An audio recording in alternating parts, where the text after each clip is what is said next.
The war between humans and the alien race called the Zarethi had lasted for more than 20 years. Across space, battles were fought on planets, in orbit, and inside giant starships. Many lives were lost, and many heroes were forgotten. Rian was once one of those heroes. He was a top soldier, part of a secret unit called Ghost Unit, trained for dangerous missions. But now, he was no longer the same. During a deadly mission on a frozen moon, Ryan had lost most of his team and his left arm.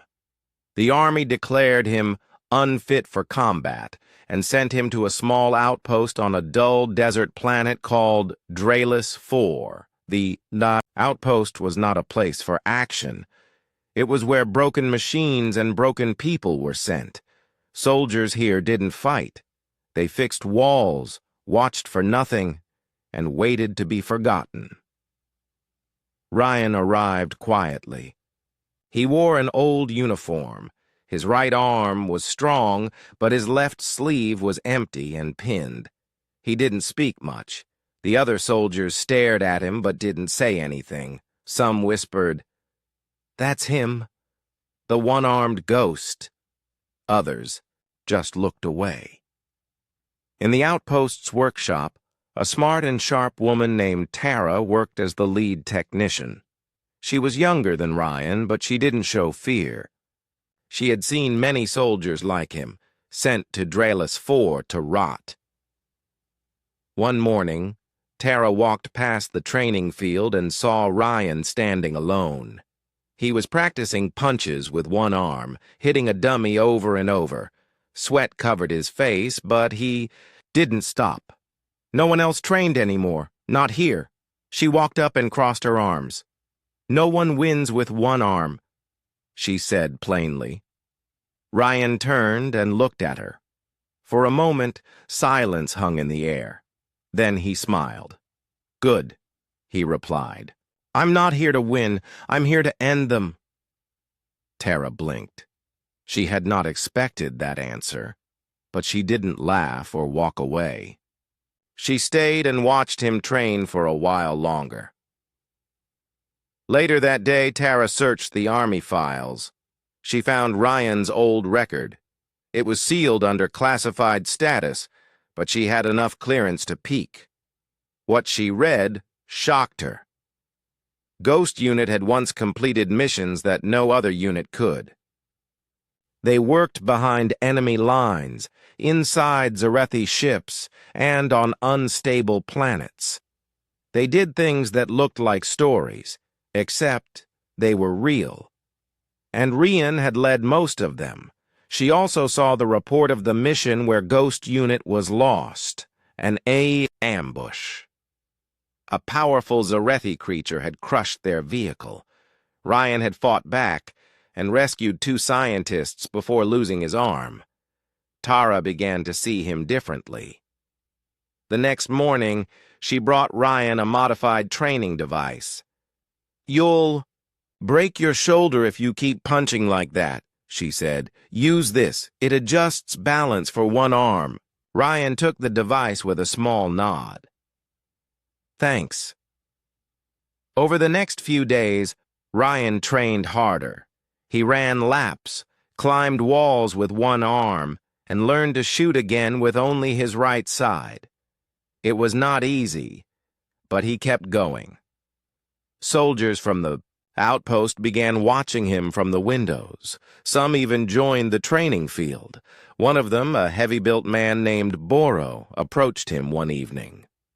"You really think this war can end?" he asked. "Not if we stay here," Ryan replied.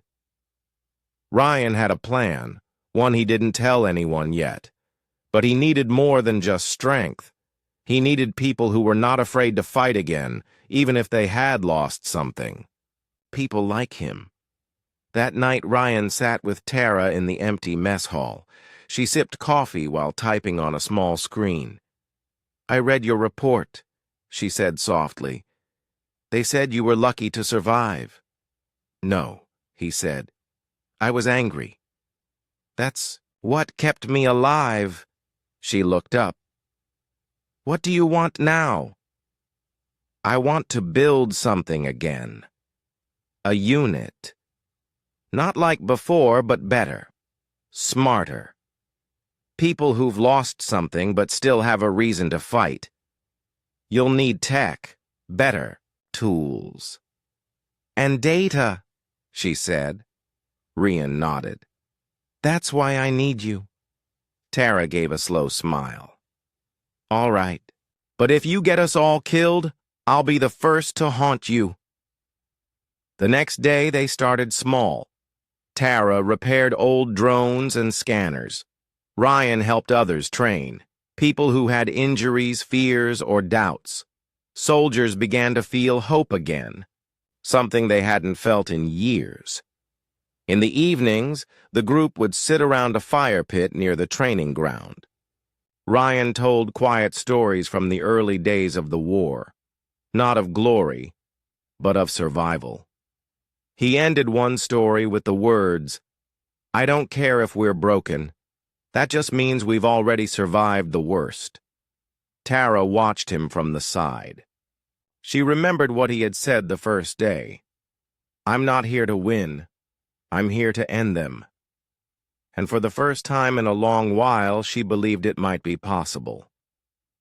Days passed on Draelus 4, the desert outpost where forgotten soldiers lived quiet lives. But now, something had changed. The wind carried not just dust, but purpose. Ryan trained every morning, every evening. Others began joining him one by one. Not perfect soldiers, not new recruits. These were men and women who had been wounded in body or in spirit. But Rian saw something in them. They had not given up. Boro, a strong man with a burn scar down his side, became the first to stand beside Ryan. Lena, a quiet scout who once froze in battle, returned to the field. Juno, who had once lost a whole squad to a failed order, joined too. They were not polished, but they were willing. Each day, Tara fixed broken machines. She worked long nights in the dusty workshop, welding wires, updating old drones, and building special tools. Rian needed gear they could use, even with missing limbs or slow movements. She gave Boro a heavy shield arm made from mining metal. She built a silent scanner for Lena so she didn't have to rely on voice commands. She even gave Ryan a shoulder brace that helped him hold heavier weapons with just one arm. One night, the group gathered in a quiet part of the outpost. The stars were bright. A small fire flickered. Ryan stood before them. "You're not just broken tools. You're people who've already survived more than most. That means you're stronger than most." He paused. "I want to build something, not to fight endless battles, but to finish the war." The others looked at one another. Boro nodded first. "If you're going in, I'm with you." One by one, they agreed. Tara stepped forward. "You want to rebuild Ghost Unit, don't you?" Ryan looked at her. "Yes, but this time it's not a secret team for silent missions. This team is a symbol of survivors, of those who still fight even when others stop believing." Tara raised an eyebrow. "Then you'll need more than weapons. You'll need a reason." Ryan smiled. "I already have one." Over the next week, the team began serious training. Rian taught them stealth tactics, silent takedowns, and how to move as a unit. Tara connected old drones to portable AI chips. She turned rusted suits into new armor.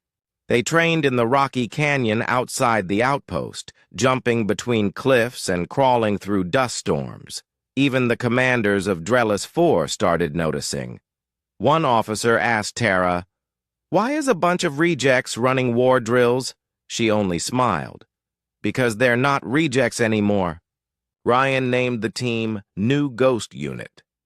It had only 6 people, but they trained harder than entire platoons. Tara joined them too, not as a fighter, but as their tech eye. She stayed behind screens, tracking enemy patterns and feeding them real-time maps. One morning, Tara found something while scanning deep-frequency signals. A quiet message, buried in static. It wasn't meant for human ears, but she cleaned the sound. Zarethi base active. Sector 9. Virel project in progress. Phase 1. Test human subjects. Her face turned cold. She ran to Ryan and played the recording. He listened, jaw tight. They're testing something. On humans, he said. Tara nodded. A weapon. The message mentions a Virel project. Ryan looked at his team. This is it, our first mission. Boro looked serious. We're going to hit a Zarethi base? Yes, Ryan said. No orders from command, no backup, just us. Tara spoke calmly. Then we'll need a ship. Ryan nodded. And a plan. That night, the team studied stolen maps of Sector 9. It was near a gas cloud and hidden from usual patrols. The Zarethi base was located inside a dead asteroid with no heat signatures, a perfect cover. Tara hacked into old cargo logs and found a Zarethi scout ship that had been captured months ago and left in the outpost's junk field. It was damaged, but the engine still worked. She spent the next 3 nights fixing it. Juno helped her rebuild the controls using Earth tech. The inside of the ship was small, but it was enough for 6 people. They named it Shadow Wing. When everything was ready, Ryan stood before the team. No one is forcing you to go, he said. But if you do, know this. We're not just taking out a lab. We're sending a message. That the war is not over.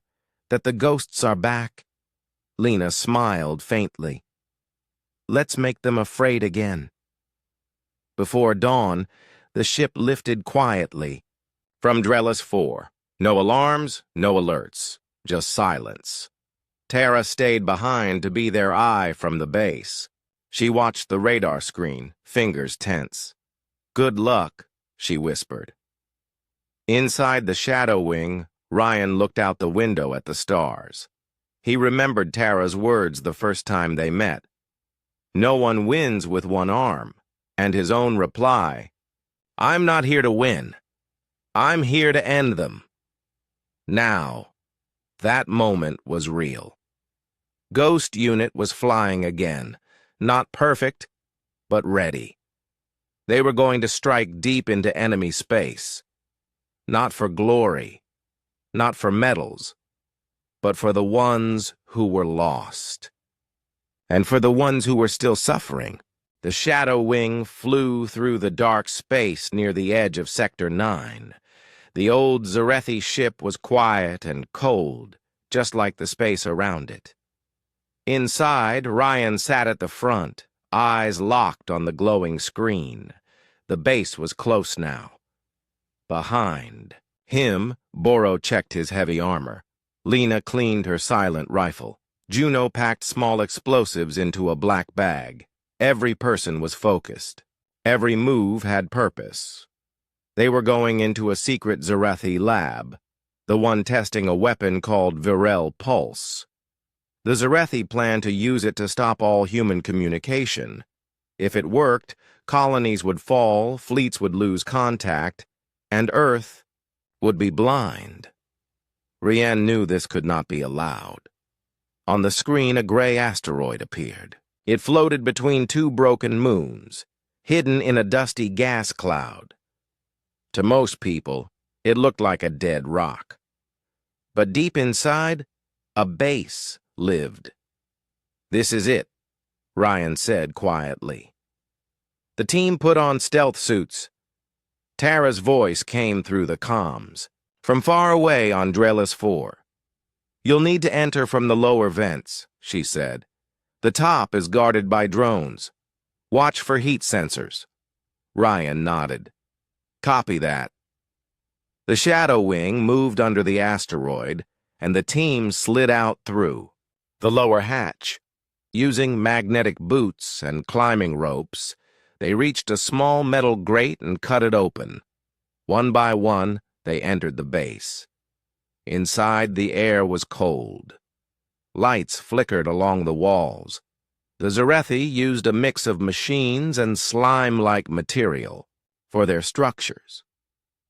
The hallways were narrow and quiet. Juno whispered, "I don't like this silence." Ryan raised his hand. "Stay sharp."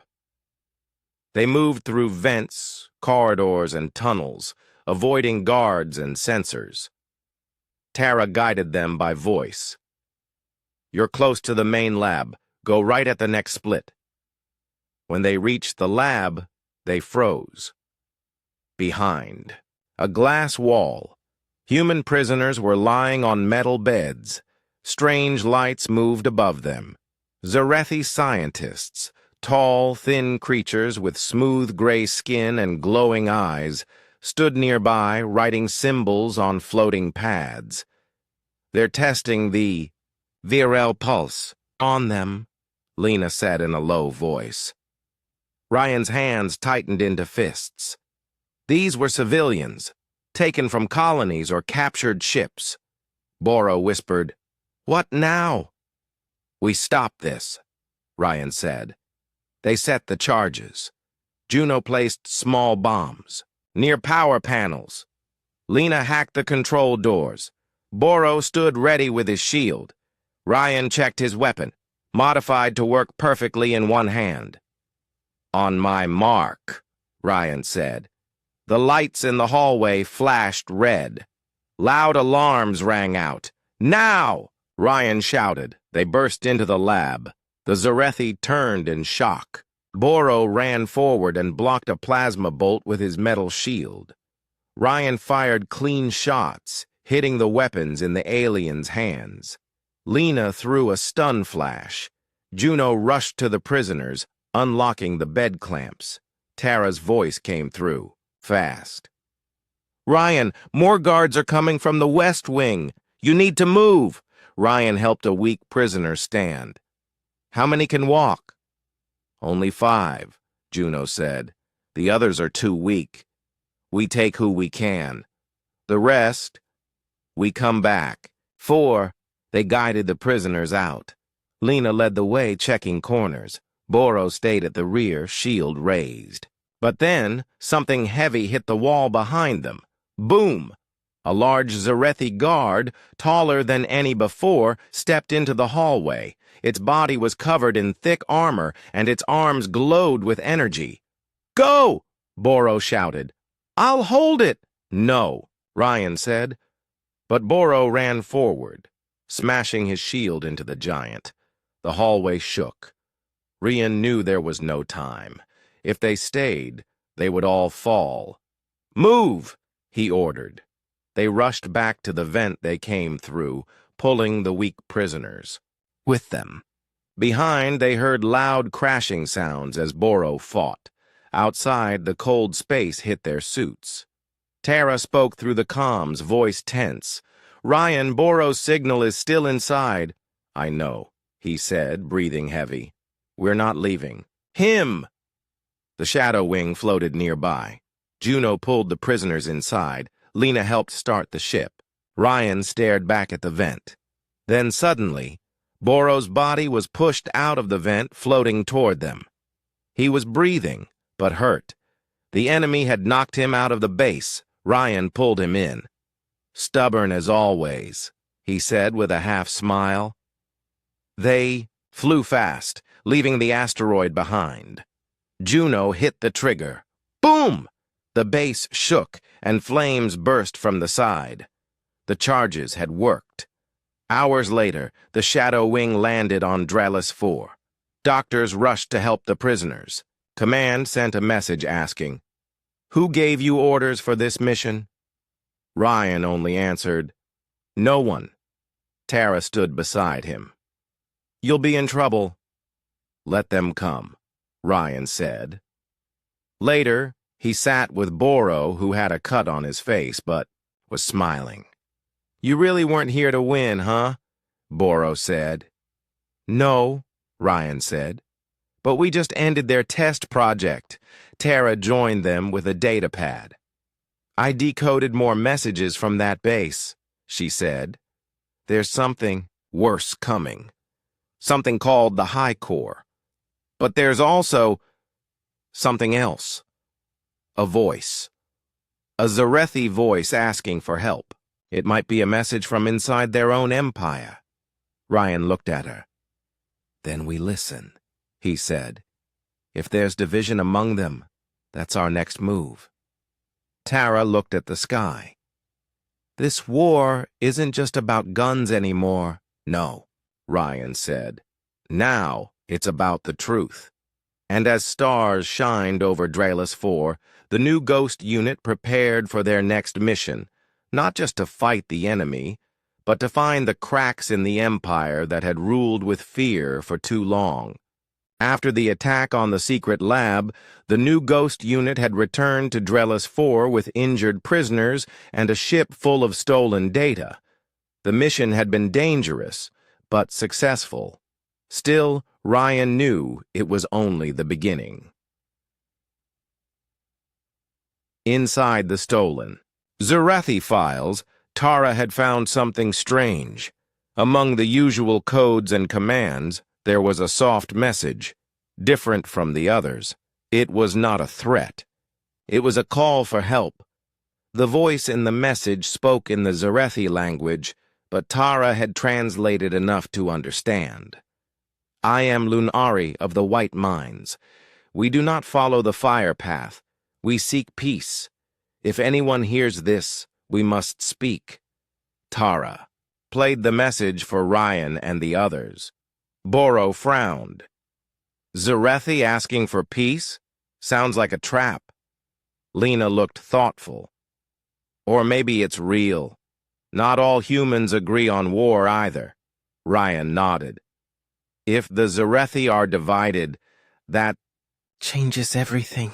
Juno crossed her arms. "What are you planning?" "We're going to find this Lunari," Ryan said.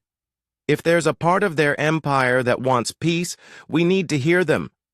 Tara searched through deep space signals for more messages. After 3 days, she found a second one, faint and hidden in an asteroid belt near a dead planet called Zel 5.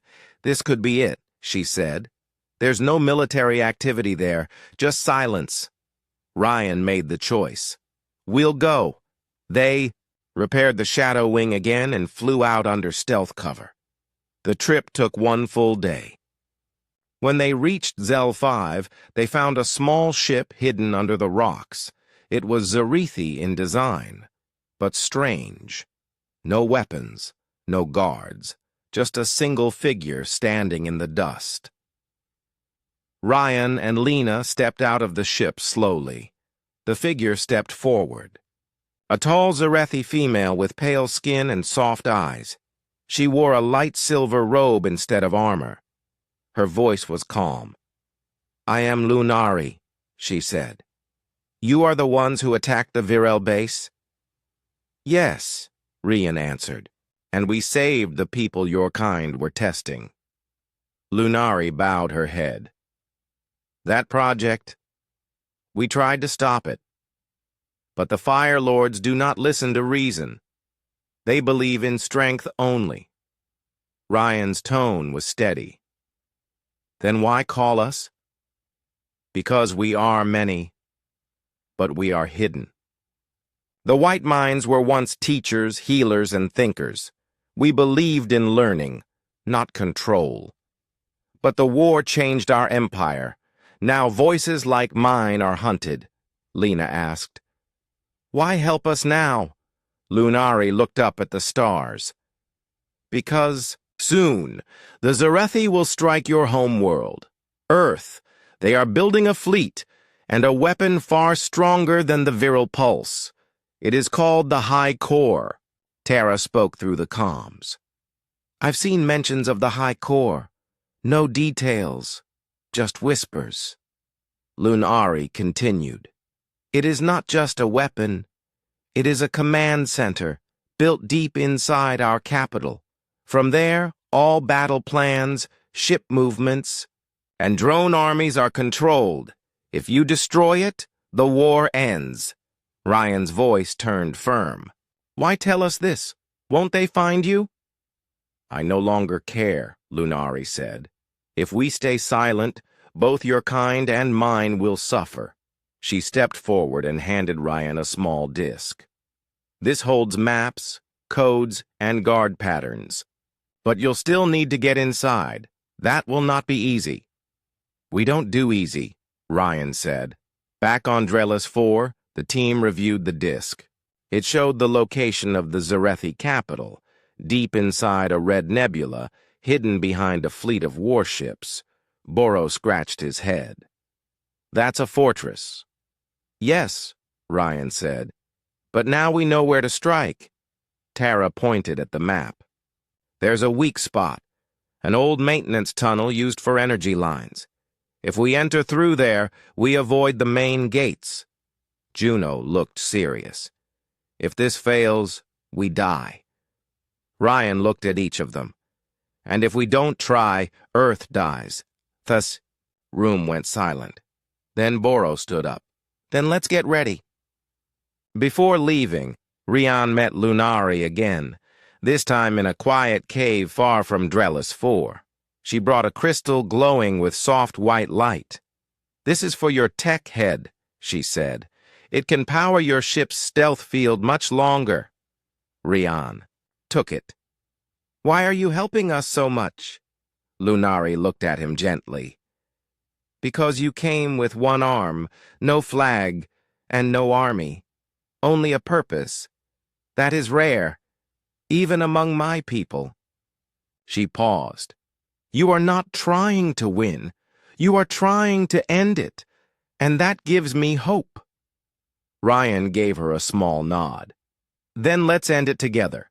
The Ghost Unit returned to Drellis 4 and prepared for their most dangerous mission yet. Tara rebuilt their communication system using the white crystal from Lunari. She upgraded the Shadow Wing's stealth system, added stronger armor, and improved their weapon controls. Ryan trained harder than ever, helping the team perfect every movement, every plan. This time they weren't attacking a lab. They were going into the heart of the enemy. On the last night before launch, the team sat around the fire one more time. Tara looked at Rian. Are you ready? He looked at the flames. I've never been more ready, Lena whispered.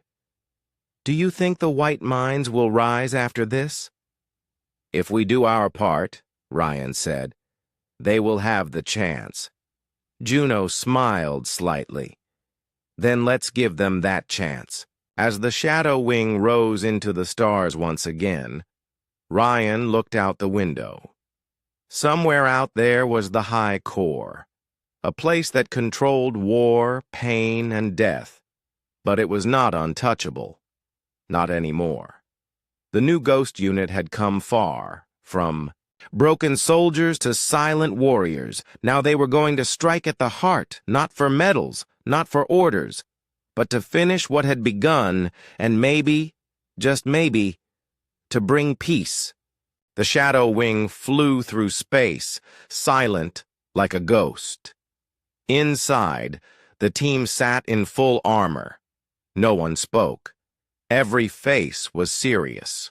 They were heading straight toward the Zarethi capital, where the High Core was hidden. But before they could strike, they had to return to Earth Command, not for orders, but to warn them. Inside the command base on Earth's moon, Ryan stood in front of high-ranking officers. He placed Lunari's disc on the table. The Zarethi are planning a full strike on Earth, he said. And they're using something called the High Core. It's not just a weapon. It controls their entire war system. The officers looked at him confused. Where did you get this? one asked. From inside their empire, Ryan said. From one of their own who wants peace. An older officer frowned. And we're supposed to believe that? Ryan stared at him. You don't have to believe me, but if we don't act, now Earth will burn. The room stayed silent. Another officer said, even if the information is true, we don't have time to stop them. We're outnumbered, outgunned. Our colonies are already struggling. Ryan's voice stayed calm. Then let the ghost unit go. We've done more with less. No, you don't have permission. Ryan picked up the disc and left the room. Tara met him outside. I guess they said no. He nodded. They're too scared to move. Tara shrugged. Then we move without them. Back on the shadow wing, Ryan called the others. We're on our own again. No backup, no orders. Boro cracked his knuckles. Good. Too many cooks spoil the soup anyway. Juno smiled. Just like old times, Lena said.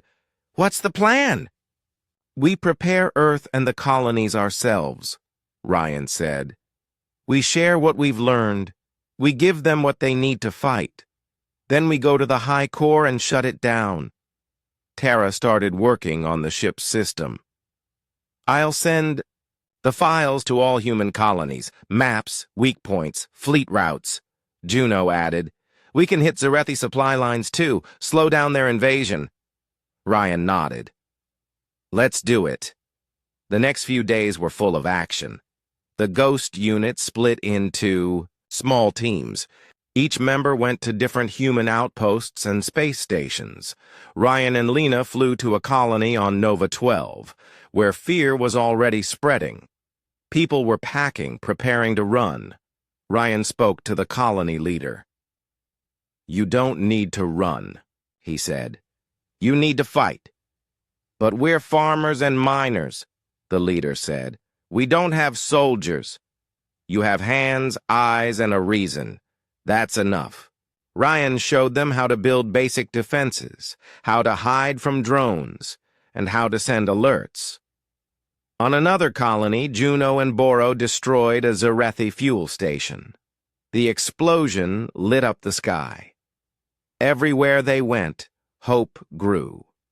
During one mission, Tara stayed in the shadow wing, watching the stars and tracking signals. A strange code popped up on her screen. It was a Zarethi command line, but not from the Fire Lords. It came from Lunari. Her message was short. They are rushing. High. Core is nearly complete. Strike window closing. Tara quickly called Ryan. They're moving faster, she said. We have only days left. Ryan stood on a dusty hill, watching children train with wooden sticks. Then we go now. That night, something went wrong. Tara and Ryan returned to Draelus 4 for final supplies. As they landed, alarms blared. The outpost had been hit by a small Zarethi scout team. They didn't stay long, but they left behind damage and pain. Tara ran into the medbay. Inside, she saw injured soldiers and broken machines. A medic looked at her. You came just in time. Ryan followed her in. He saw Juno holding her side. Blood stained her shirt. I'll be okay, she whispered. Just a scratch.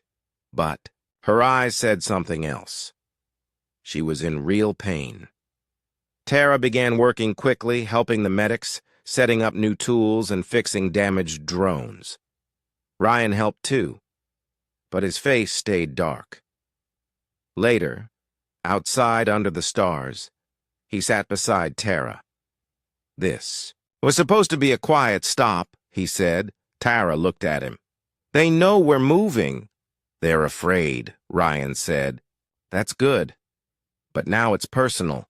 She handed him a small box. What's this? He asked. Something I made for you, she said. Ryan opened it. Inside was a new kind of weapon. A strong blade that connected to his right arm brace. "Locks in tight," Tara said. "You can use it with one arm, even in zero gravity." Ryan stared at the blade, then at her. "You always give me more than I expect," she smiled. "You gave me a reason to build again."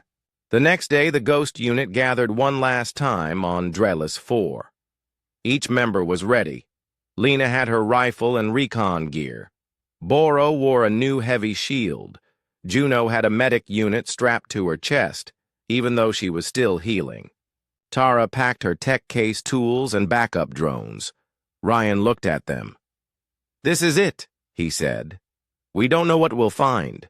The high core is their strongest point, but we have something stronger." "What's that?" Boro asked. "Each other," Ryan said. "And nothing left to lose." They all nodded. The Shadow Wing took off, moving into the stars once again. Behind them, the colonies were ready. Earth was alert. The Zarethi would not find an easy target. Ahead, deep in the red nebula, the high core waited. Ryan gripped the arm brace tighter. "This war is ending," he said, and the Shadow Wing disappeared into the stars, heading straight into the fire. The red nebula around the Zarethi capital looked like a burning cloud. Inside it, hidden by layers of dust and heat waves, was the high core, a massive structure that controlled enemy fleets, drones, and communications. The Shadow Wing moved, silently, cloaked in stealth. The white crystal Lunari had given Tara powered the field, hiding the ship from scanners.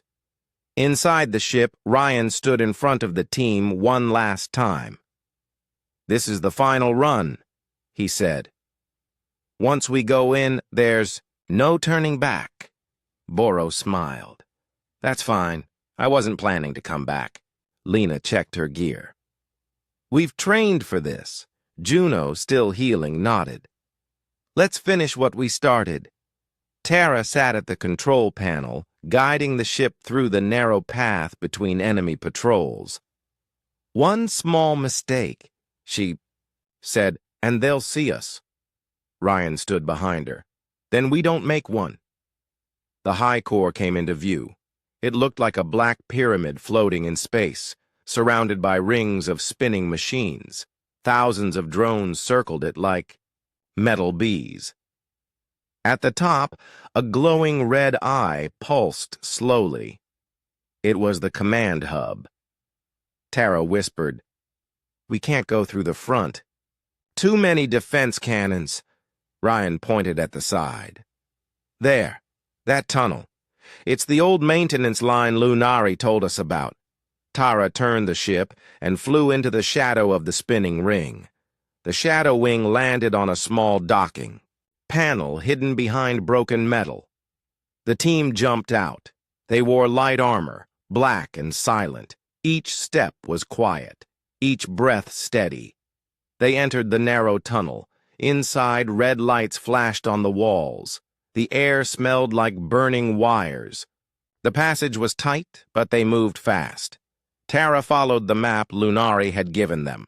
"Go left, then down. Now straight," she said in a soft voice. After 10 minutes, they reached a large door. "This leads to the core room," Tara said. "That's where we plant the charges." Ryan gave the signal. The door opened with a hiss. The core room was huge. In the center, the red eye pulsed from a floating machine.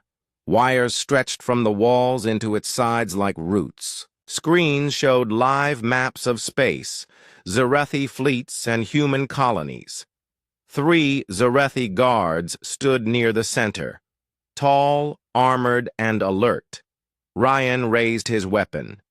"Now," he whispered. Lena dropped a stun bomb. "Flash!" The room shook. Boro charged. Forward, shield high. The first guard fired, but the shot bounced off Boro's shield. Ryan ran past him and swung the blade Tara had made, cutting the second guard's weapon in half. Juno pulled one prisoner out from behind a console. It was a human technician forced to work there. She shouted, "He's alive! Taking him with us!" The last guard tried to escape but was knocked out by Lena's silent rifle. The room was theirs. Tara rushed in and opened the panel under the core. "We need to plant these charges in 4 spots," she said.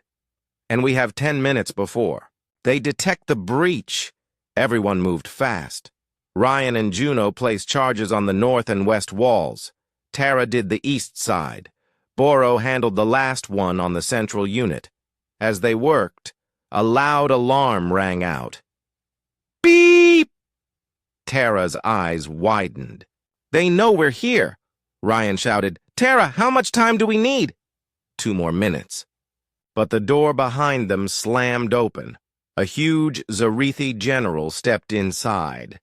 He was twice Ryan's size, with sharp armor and metal claws. His voice was deep and cold. "You came all this way?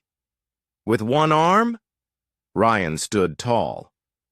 "That's all I need," the general laughed. "You are brave, but foolish." Ryan pulled his weapon. "I'm not here to win. I'm here to end you." They charged at each other. The general swung hard. Ryan dodged and rolled, then sliced with his arm blade. Sparks flew. The general's shoulder armor cracked. Boro jumped in, smashing his shield into the general's side. Juno pulled Lena away, to safety. Tara kept working fast, hands moving across the panel. "1 more wire! Done! All charges planted!" she shouted. Ryan was locked in a close fight. The general grabbed his armor and lifted him. "You will not leave here alive," the general hissed. Ryan looked into his eyes. "We don't need to." Then he slammed the trigger. Beep. The timer started. 2 minutes. "Fall back!" Ryan shouted. The team rushed out. Boro stayed behind for a second longer, pushing the general back with his shield. "Go!" he yelled. They ran through the tunnels. Drones began chasing from behind. Shots hit the walls. Juno threw a flash bomb. Lena covered the rear. They reached the shadow wing and jumped inside. Tara lifted the ship. "Hold on!" The ship shot forward out of the ring into open space. Behind them, boom! The high core exploded. Fire and metal flew in every direction. The red eye shattered. The floating rings broke apart. Drones crashed into each other. Screens across the galaxy went dark. On Earth and human colonies, enemy ships froze mid-air. Drone armies stopped moving. Zarethi battle orders vanished. Commanders looked at their screens in shock. "What happened?" someone asked. Another officer smiled. "Something just ended." Back in the shadow wing, the team sat in silence.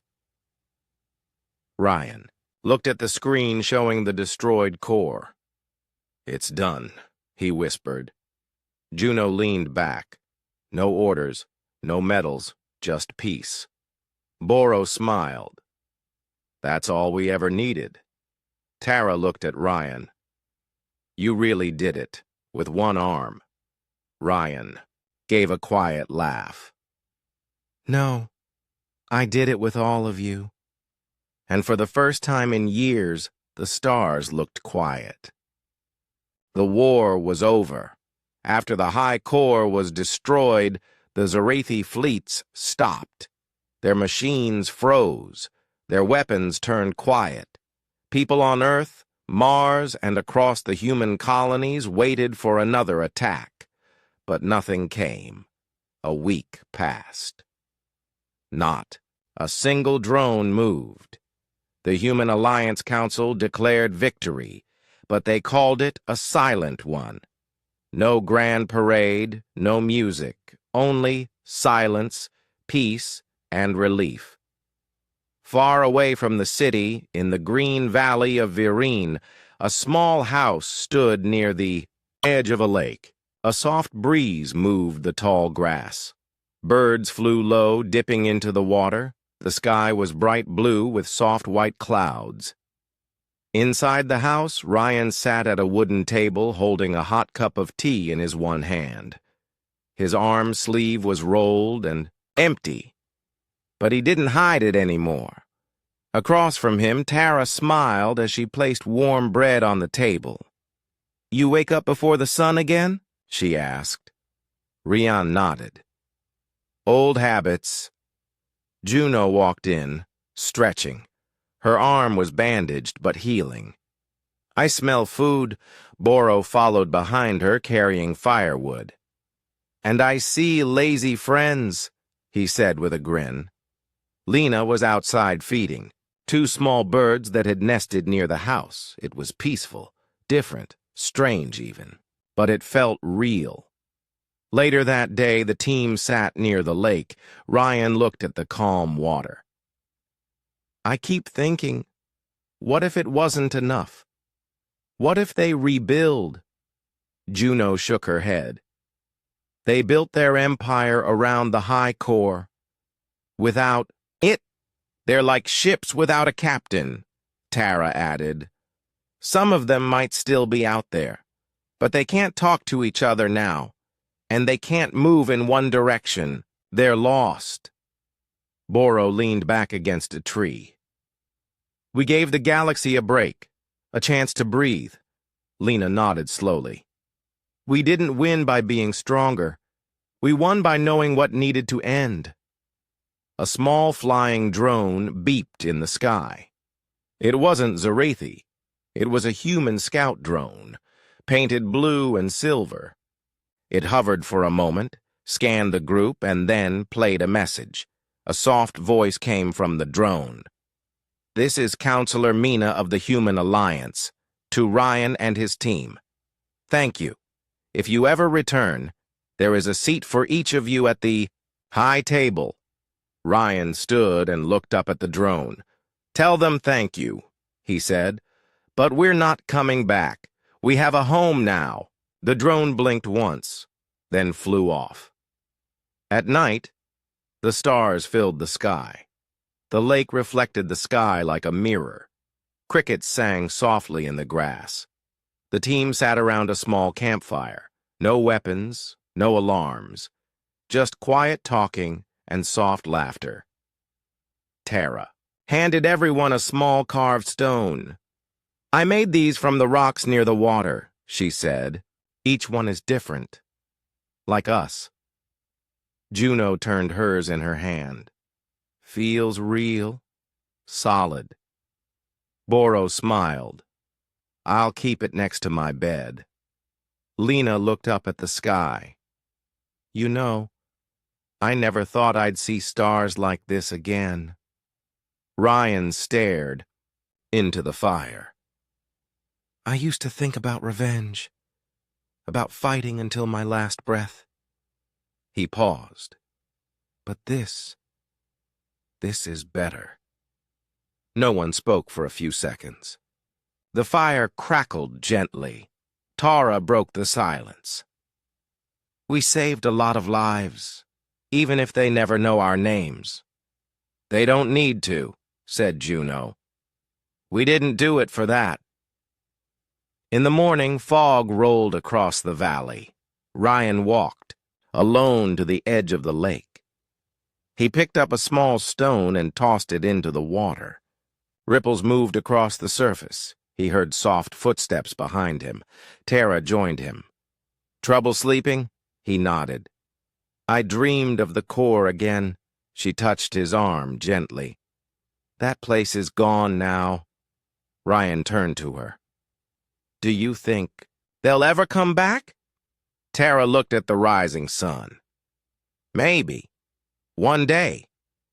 But if they do, they won't find the same people waiting." Ryan smiled. "No, they'll find better ones." A few days later, a small group of local children came to the valley. Their parents were rebuilding homes nearby, and heard stories of a quiet warrior with one arm. One boy asked Ryan, "Is it true you ended the war?" Ryan knelt down and smiled. "No, I didn't end it. We all did. Together." Another girl asked, "But how? You only have one arm." Ryan chuckled. "Sometimes you don't need two arms to do something big. You just need a strong heart, good friends, and the right reason." The children smiled and ran off, playing in the fields. Years passed. The house became a home. People came and went, bringing stories of peace, trade, and new hope. Some stayed for a while. Others just listened to the quiet and left with calm hearts. Ryan's hair turned silver. Tara's garden grew bigger every year. Boro became a storyteller. Juno helped build small homes for refugees.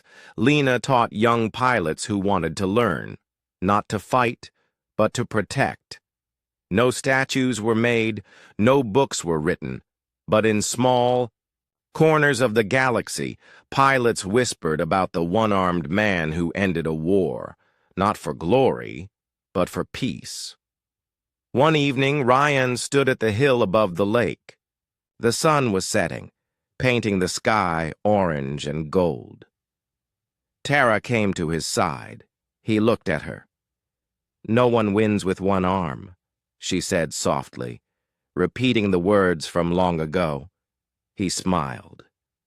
"Good," he said. "I never wanted to win. I just wanted it to end."